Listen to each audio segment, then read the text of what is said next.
Hi folks, welcome to November's book haul video, and this is going to be a mega haul, and we're going to break it into 4 chunks. The first section is going to be books that I found at the Oxfam bookshop in Woodley yesterday, and I'll tell you a bit more about those in a minute. The next section is going to be some gifts from a viewer who very kindly sent me some books. The next section is books that I randomly bought online, or in a couple of cases from a different charity shop visit. And then the fourth section, count them, fourth section, is going to be books that I have gradually been acquiring, or actually more accurately, rapidly been acquiring over the last month or so, from the Broderick and De Filipo 101 Best Novels list. So that will be at the end, so stick around for that one. Okay, first section then is books that I bought in a visit to the Oxfam bookshop in Woodley. Normally this would have been an excellent opportunity for some shelf browsing footage, which I know some of you really like. Unfortunately, there was someone else in my section of the Oxfam bookshop, and they were in my way. They did eventually skulk off, but by the time they'd skedaddled, it was too late for me to start recording video. I had like a brief window of opportunity on my lunch break, which is already slightly extended by having to go all the way there. In no particular order, I was very excited, and the really noteworthy thing about all of these books is the condition that they're in. They're all vintage SF books from the 60s and 70s, but they're all in splendid condition. So this one is Purveyne by Keith Roberts. This is a first edition paperback. This is the Panther edition from 1917. It's a first printing, and it is unread. It's in pristine condition. I don't know. It's not spine faded to any great degree. It's not creased. There's no chips in it. It's in really nice condition. Fond as I am of an alternate history and wanting to read this one in particular, when I was down at Dorset Bob's a few weeks ago, I bought this from him, which is a uncorrected proof of a Ballantine Books reissue. And I thought, well, that will do for now. But I'd really like to have a vintage publisher's original copy, and now I have it. So now I've got this and this. So from famine to feast on the Purveyne front. I found Ursula K. Le Guin, Always Coming Home, and actually, while I did find this in the Oxfam bookshop, it's also on the Broderick and De Filipo 101 Best Novels list, so I could have included it there as well, but this one was a happy accident. I found it, I got it. It's paperback, obviously, but it's a first printing paperback, and it's it's a little bit of scuffing at the bottom right, but not something I would kick it off my shelves for. It's a Jagged Orbit by John Brunner. It's not a book I know much about, but I've heard a couple of people mention to me that this is a noteworthy book. Again, it's got a little bit of creasing on the spine, just where the outer shiny bit, the laminate, whatever it's called, of the cover is kind of bubbled up a bit. Yeah, so this would have been, I think, a UK first edition paperback from 1972 in Arrow. Alfred Bester, Gollum 100. Which is not a book I know anything about. The Besters that I know are Tiger, and more so in my case, The Demolished Man. I've read that a few times, but this is not a book that I know. I don't know what it's about. Only the 4th novel by one of SF's greatest and most exciting writers. It's a fast-paced page turn with original concepts and lots of pizzazz, apparently, whatever that is. So this is also a first printing from 1980. There was a hardback from Sidgwick and Jackson in the UK edition. And then we've got Joanna Russ, Picnic on Paradise, with a rather strident-looking young lady. And my initial thought was, wow, nice sword. She's got a really nice sword, and nothing else occurred to me at all whatsoever. And that is a little bit spine-faded. Maybe it's kind of orange, which is a colour that doesn't do well in any kind of daylight at all, but is otherwise in really nice condition. That's in the Star Books, which I think is a UK first printing paperback. I'm not 100% sure of that. Next, there was a little bit of a pan lozenge bonanza. Well, including this next one, I think I'm at 67 of the 80 in total, and they're getting harder and harder to find. So it's like a pure serendipity when they rock up. So this one is Stars of Albion, which is an anthology compiled by Christopher Priest and Robert Holdstock. And it's, as the name suggests, it features noteworthy British science fiction authors in short story form. And this is, in common with some of the others, is in absolutely perfect condition. Often with the pans, you find that the pan logo is faded out, and sometimes if it's been really badly faded, that the author's name isn't, or rather the novel title is not legible at all. It's faded out completely, like it wasn't there. But this is very crisp. It's there's no chips, no creasing.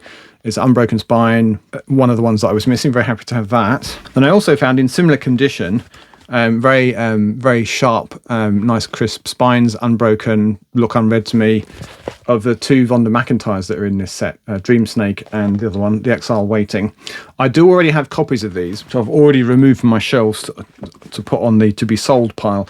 But these are they're creased. The spines are pretty faded out. That's quite often what happens. The pink and the red goes, and you end up with either nothing or faded yellow. And they are creased on the spine and so on. So these are perfectly good reading copies, but the opportunity to upgrade doesn't come along very often, so I grabbed it with both hands. And these are only £2 each, well, £1.99 actually. So it seemed rude not to. I paid a lot less for these very nice condition copies than I did to have these. I ordered these online. So it's always a good day when you find a missing pan lozenge in just randomly on the shelves of a charity bookshop, and to get a couple of upgrades too is a Brucey bonus. Then we've got Monkey Planet, which was the original title for the book that inspired the movie Planet of the Apes, which I imagine you've heard of. It's a very slender book, actually. I'm sure I've read this like when I was in my teens, perhaps, but I really don't remember. Well, aside from the obvious plot thread, I don't remember much about it, and I don't know how closely it matches with the original movie. But allegedly, it's a good read. And again, it's this because it's black. It's a little bit chipped on the spine, and it's more obvious than it might be on a paler coloured book. And that's not all from that little haul in the Oxfam bookshop. I've also got Michael Moorcock, The Final Programme, which I think I'm right in saying is on the David Pringle 100 Best Novels list. So there's another one checked off of that list as well. I am focusing more of my efforts on the 85 to 2010 list, the Broderick and De Filipo list, mainly because it's just easier to get those books, because although they were often only weren't reprinted, they're still relatively easy to get for relatively little money. So the Pringle list, I'm just waiting for the universe to offer them up, and as it did on Friday when I went to the bookshop. So again, in really nice condition, again, because it's a black spine, it's got a few chips on it, but otherwise is in really nice condition. It's kind of wacky cover. Then Samuel Delaney, The Einstein Intersection. And I think that is a UK first printing in paperback. There was a Gollancz hardback as well. But that's one of his better known books. I don't have many Delaney books, and I've only read Babel 17. The one I'd really like to read, Nova, I don't actually have a copy of, so I'm always on the lookout for that too. But that's a really nice Sphere paperback edition, and again, in pretty nice condition. Then there were two Nancy Kress books, Crossfire and its sequel, Crucible. I don't know if it's kind of two and done or if there are follow-on books that follow. Nancy Kress is an author I've not read anything by. One of her books is in the Broderick and De Filipo list, To Steal Across the Sky, which I hauled a little while ago from my visit down to Dorset Bob. Crossfire is a book that I've wanted to read for a little while, so I was happy to get this, and I didn't realise that there was a second one. So this is the first, it's a US edition, the first printing in mass market paperback. There was an earlier printing either in hardback or in a larger format trade paperback. And similarly for Crucible, this is the first printing in the in the Tor, again a matching US edition, and they were published a year apart, something like that. And I was happy to find Mirror Shades, which is a cyberpunk anthology edited by a certain Mr. Bruce Sterling, and that has like the royalty of a cyberpunk in it. Greg Bear, Pat Cadigan, Gibson, obviously, Rudy Rucker. Unfortunately, it's either torn or clipped on the back cover, and there's another one as well. It's gonna this little bit here is going to fall off. It's almost fallen off already. But aside from that, it's in really nice condition. And this is a US edition in the Ace, and it was published in 1988. And this is a first printing, so it's a shame it's got that slice taken out of the back cover, because otherwise a really nice book, very colourful. And there were several Ray Bradbury books on the shelves there, which you would have seen if I'd done any shelf browsing footage, which I haven't. Apologies. But the one that grabbed my attention was Dandelion Wine, which is almost not really science fiction. I think it's quite pastoral and it's semi-autobiographical, I think, as well. But it's an important book, and I thought I'd grab it while I was there. And the other one I was happy to find in the interim, I would love to get the UK first edition of this, but it's rare as hen's teeth. And you can often only find it signed, and they go for 100, 200, even £300, is Raft by Stephen Baxter. So Raft was his first novel from back in the 90s, whenever it first came out. And obviously this is the Gollancz Masterworks edition of it. So it's a good reading copy. I've held off reading the other three, which I do have in the UK first, which again were charity shop finds in the same charity shop, but a year or two back, but first edition hardbacks. But I've held off reading them because I don't have the first one, Raft. I think that you can actually read than without this. This is almost like a side gig. It's incidental to the main plot thread to the extent that there is one. So actually, I'm not sure I really needed to wait. I could have gone straight on to Time Like Infinity and I would have been fine. But anyway, I've got Raft now, so no excuses. I need to get on to a bit more Baxter. I've been busy hoovering up quite a bit of his work recently. You'll see there's another Baxter book to come in the third section of this haul video. Which I was pleased to find for really not very much money at all. So that's all the books that I found in my visit to my local charity bookshop on Friday. By the time this gets published, it'll be a couple of Fridays ago, and it was a really fruitful visit. And I'd really like to go back again soon, because quite often what happens when they get a large collection dropped on them, they don't have room for it all on the shelves, and they kind of just drip feed it onto the shelves as and when there's room. So they probably find that there's more really quality paperback first printings from the 70s and 80s that I can snaffle up. So I might well go again on Friday if I have the time. So the second section of this haul video then is something I received in the post unexpectedly from a viewer of this channel, a Mr. Eric Holt, who lives in the US in Florida, I think. He sent me a box of books and a couple of other bits and pieces as well, but I'll focus on the books today as this is a book haul video. He's included a little letter. I was watching one of your videos whilst on a second bottle of Riesling when a thought struck me. I should send John a couple of books and some plastic crap to clutter up his shelves. Imagine my initial surprise finding an email from you the next morning before remembering that I initiated that conversation. He was asking for my address, but obviously forgot, having been in his cups the night before. That was in March, and he's been close to sending me a package on a number of occasions then, only to see a haul video featuring one or more of the books that he was planning to send me. I've been scuppering his plans to send me a care package. He did eventually send it. So he also says, and so this sounds strangely familiar to me, that he's added around 1,300 books to his collection in the last 18 months, probably not a dissimilar number to me. Not to mention numerous books that have passed through his hands as I've replaced ones in the collection with more desirable copies. Again, I've been doing that too. And he's been getting quite a lot of his books from library book sales, some of which are withdrawals from the library and some of which are donated just to raise some funds for the library. And he's been getting some pretty good deals. So anyway, that's a little note from Eric that came in the care package. But let's get to the books. That's what you really care about. There were 3 from Frederick Pohl and Jack Williamson, and they form a trilogy. What's it called? The Star Child trilogy. So the first one is Reefs of Space. And the covers on these are awesome, and they're in really nice condition. And the second one is Star Child. Again, really fantastic cover. I'm going to see if I can find out who the cover artist is. And that's the third one, which is called Rogue Star. It refers to it as a trilogy, so I assume there are only 3. It wouldn't be the first trilogy that I've owned that later became a series of 4 or 5, but I think this is remains a trilogy. So these are in the Ballantine. They are in splendid condition. And the artwork, let's see, cover printed in the US. No, the artist is not credited, unfortunately, but it's pretty nice stuff. And then there's a really lovely copy of Inherit the Stars by James P. Hogan. I do have a copy of this, which was also given to me by a friend of this channel, Whitney, who runs her own YouTube channel, Secret Source of Storycraft. And when she was over in the summer for the Worldcon in Glasgow, we met up and did a bit of a book swap. And so she brought me a very nice copy of this. But I must say, it is the one that Whitney gave me was both more recent than this one and in more well-read condition. This one looks unread to me, and it's an older copy. Yeah, it's not a first printing, but it's certainly more vintage than the other one, although it is the same artwork with the dead astronaut that was uncovered on the moon. So I guess thank you originally to Whitney for passing on her copy of Inherit the Stars, but also to Eric now. Frankly, I'm going to keep the one that's in much nicer condition, and I'll pass on the other one. So again, thank you to Eric.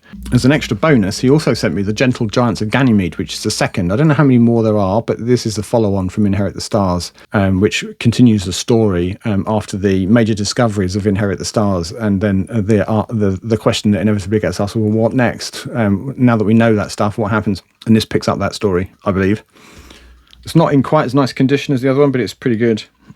And then Eric also sent me an Ursula Le Guin, City of Illusions, which I do have a copy of. I've got a UK edition of this book. So now I'm going to have to decide which one of these I keep. This is in much nicer condition, so this might be the winner. And this is unread. It's in the Ace, unbroken spine, not faded. Very nice indeed. And then another Le Guin, Red Cannon's World, which is a book that I do not have a copy of. I think this is one of her earlier ones. And then he also sent me, which is a bit of a problem actually, so I'm not sure I'm fully appreciating the gift that Eric has sent me. He sent me 2 of what are a set of this rediscovery, science fiction rediscovery, or SF rediscovery series, which are US editions, and there's like 10 or 12 or 20 of them. There's kind of a bunch of them. And it's Omnivore by Piers Anthony, and the one I'm most excited about is No Blade of Grass by John Christopher. So that's the variant title, the US title of what in the UK was published as The Death of Grass, which I also picked up a copy of when I went down to Dorset Bob's, although it is a Penguin Modern Classics edition. So, but it'd be interesting to see if the text varies at all. The title's different, but I wonder if the text varies at all. Problem or opportunity that Eric's given me now is, do I want to try to collect the other umpteen that are in this series? I don't know how many there are exactly. The Pièce de Résistance that Eric sent me is quite a difficult book to get hold of, and for various booktube related reasons is now pretty pricey to get hold of. He found this for several dollars, but not an outrageous amount of money. Star of the Unborn by, what's his name? Franz Werfel. And Matt at Book Pilled was waxing lyrical about this book, I don't know, some months back or maybe a year or two back. And because of that, I strongly suspect the price of it on eBay and other secondhand outlets went through the roof. So it's really hard to find now for sensible money. You're relying on luck mainly. And Eric found this, as I say, for not much money and chucked it in a box for me, which is he already found one for himself, so he's not deprived himself. Supposedly, this is very good and a potential inspiration for Lord of the Rings. Well, it says, a vision as magnificent and far-reaching as Tolkien's Lord of the Rings and the inevitable kiss of death, Frank Herbert's Dune. So this was originally published in 1946, which is about the sort of time that Tolkien was writing Lord of the Rings, maybe a little bit before. But anyway, meant to be really good. So on to section 3 of this book haul. Are you still with me? How are we doing? Just a welfare check. Do you need a drink or a little lie down for a while before you watch the second half? So this section is a combination of online purchases and some random finds in charity shops. So we have 6 Wakes by Mur Lafferty, which I bought because I feature it in the video which went live recently on science fiction mysteries. So this was one of the 10 that I featured. I haven't read it, and nor did I have a copy, but I was interested enough, having featured it in that video, to want to read it. So this is a murder mystery involving clones on a spaceship. Sounded pretty good to me, so I'm keen to read it. I like a good mystery. I've recently read Natural History by Justina Robson. I was impressed and I wanted to get her previous couple of books. So they are Justina Robson's Silver Screen, which were not published in hardbacks. This is I think probably world first edition, certainly UK first edition.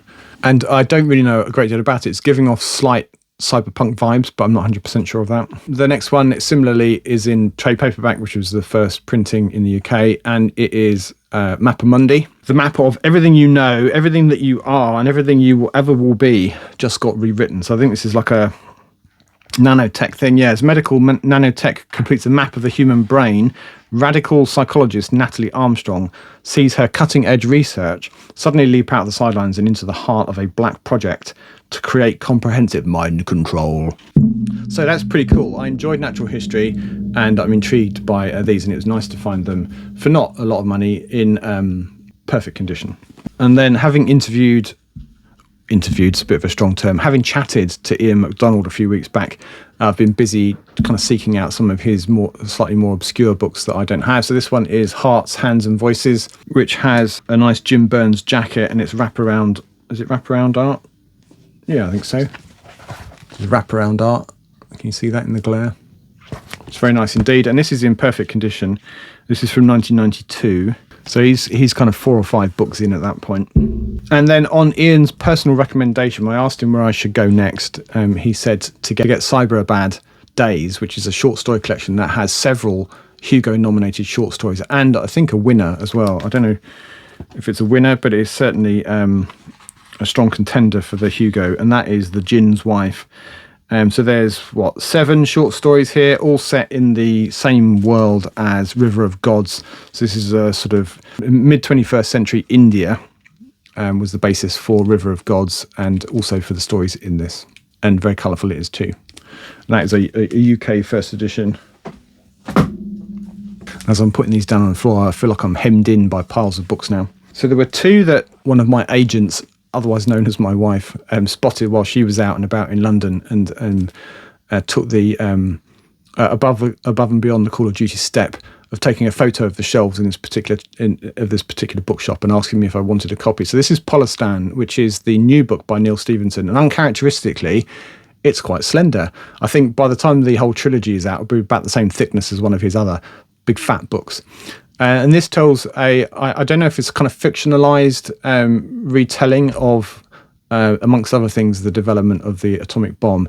But it goes from the US to Russia and all points in between. Yeah, here we go. Set against the turbulent decades of the early 20th century, Polystan is an inventive, richly detailed and deeply entertaining historical epic, and the start of a captivating new series from Neil Stephenson. As I say, it's going to be a trilogy, the Bomb-Light trilogy. This is a new out, but it was still on the shelves of this bookshop for £9. So for £9 for a brand new hardback of a new series by Neil Stephenson, whilst it isn't really science fiction, although I think he would argue that the events of this period were so incredible that they might as well be science fiction. For a new Neil Stephenson book, £9 can't go wrong. There was also a John Barnes book, which I asked her to get, which is Earth Made of Glass, which is a sequel actually to A Million Open Doors. I didn't realise that when I said, yeah, get that one, because I don't have it. So this is going to sit on my shelves in good company until I can find the first one. Next, I found a really nice copy of New Model Army by Adam Roberts, which is one of the few of his books that I don't yet have,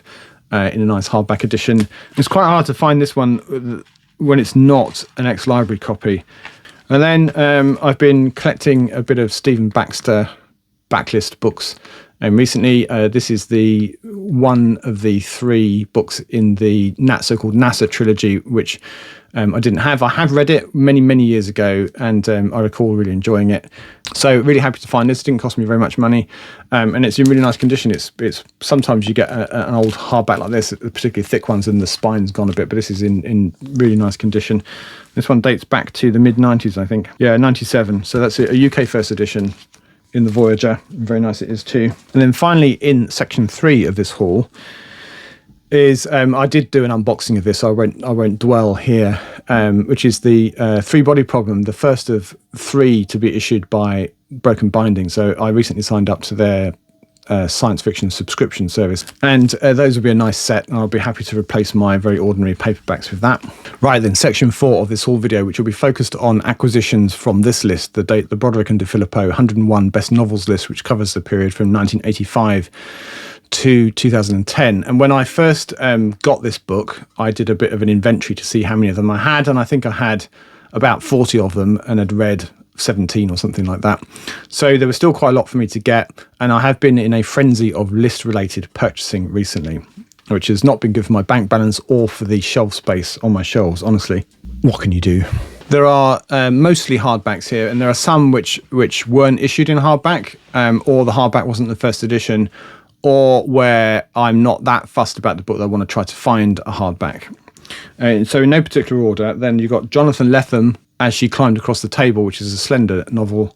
And I suspect this is kind of almost not really science fiction, is what's often described as slipstream. So it's a mainstream novel really with some science fiction elements to it. So in this case, it's a sort of love story, or maybe a falling out of love story. Consider the fate of Professor Philip Engstrand, the principal object of his attention, particle physicist Alice Coombs stands with her colleagues on the cusp of a momentous discovery. They have created a void, a hole in the universe, a true nothingness that they have named lack. It's not an ordinary black hole, but a void that displays the contours of a personality. A void that, as Philip begins to realise, utterly obsesses his beloved Alice. In other words, Alice has fallen out of love with Philip and into love with lack. Sort of a twisted love story. Then we've got The Labyrinth Key by Howard Hendricks, again in paperback, as I believe that it was issued first in paperback. So this is about the race to develop a quantum computer. Then we've got The Steerswoman's Road, which is actually a omnibus edition of the first 2 books of what became a little series. So the one that's in the Broderick and De Filipo book is the first of these, which is The Steerswoman. And I don't know if this is more more fantasy than science fiction. Anyway, so if you ask, she will answer. If she asks, you must reply. A steerswoman will speak only the truth to you as long as she knows it, and you must do the same for her.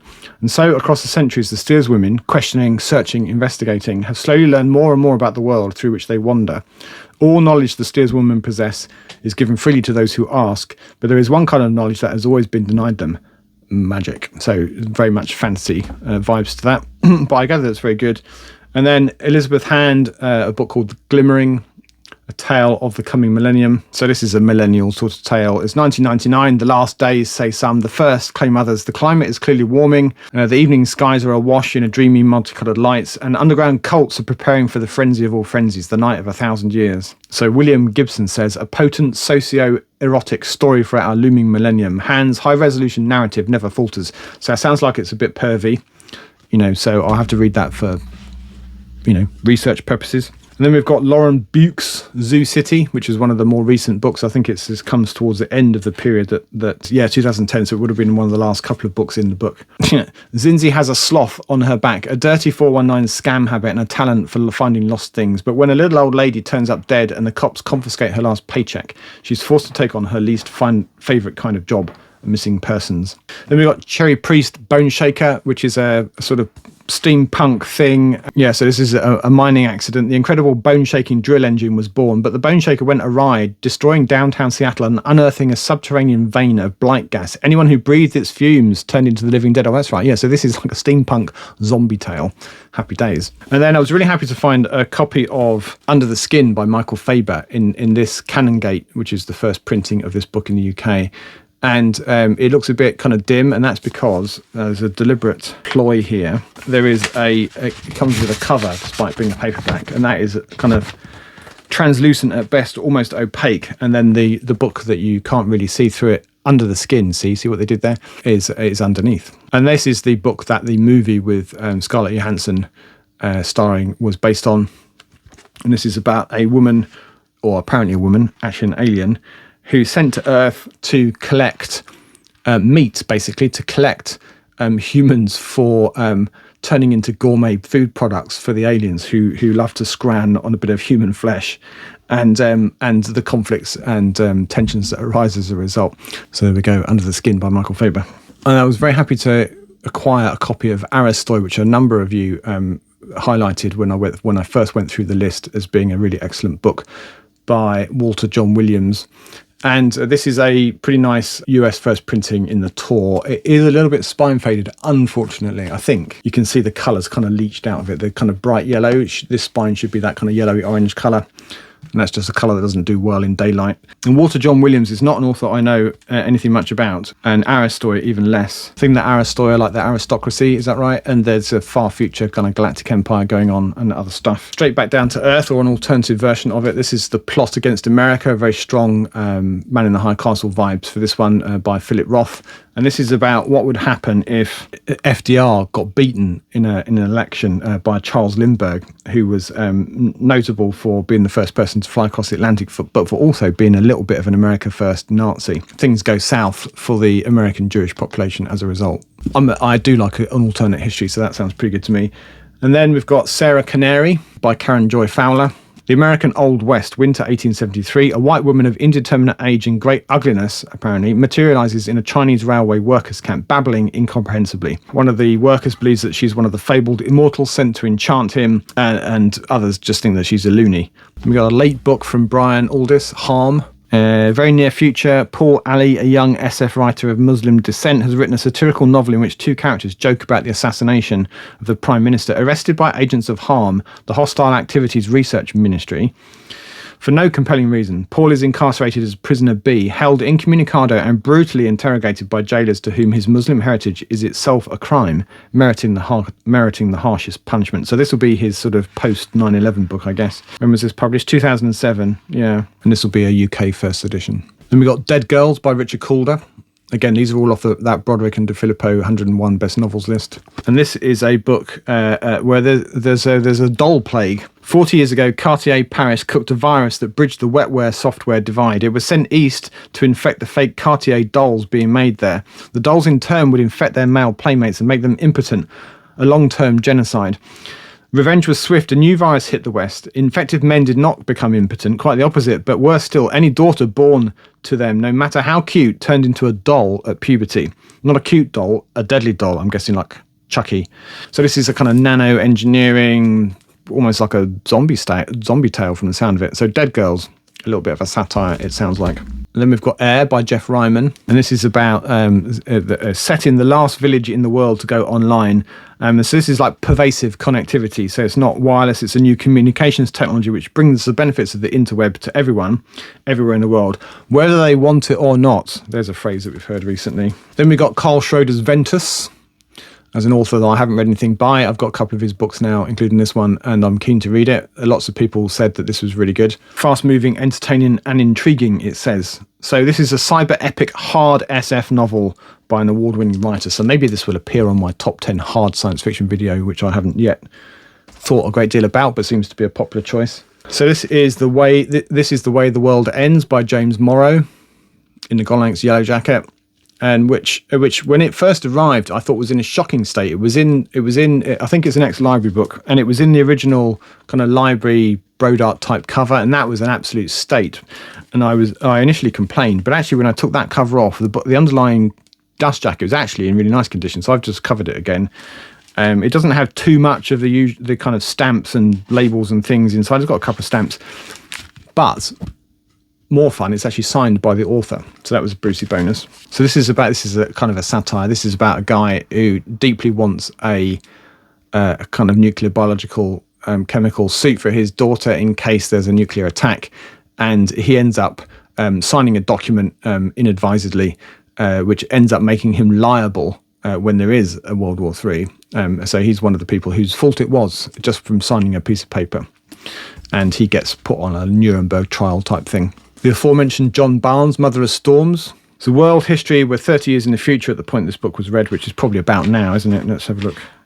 1994, yeah, so in fact, exactly 30 years later. Population has doubled, the rich are richer, our technological dreams have come true, and Earth's eco-health teeters on the brink. Wow, it's like you had a fucking crystal ball. So this is about mega hurricanes. We've had a couple of those recently, haven't we? All their energy comes from the surface of the ocean. The warmer the water, the bigger the storm. And if the percentage area of warm water grows, it becomes a racetrack, breeding hurricanes that can wipe out whole countries and millions of lives. Well, maybe not quite there yet, but it doesn't sound like we're far off. Then we've got In the Garden of Eden, or I imagine a play on words for Eden, by Cage Baker. So this is a love story about so it's 1554 and England is in turmoil.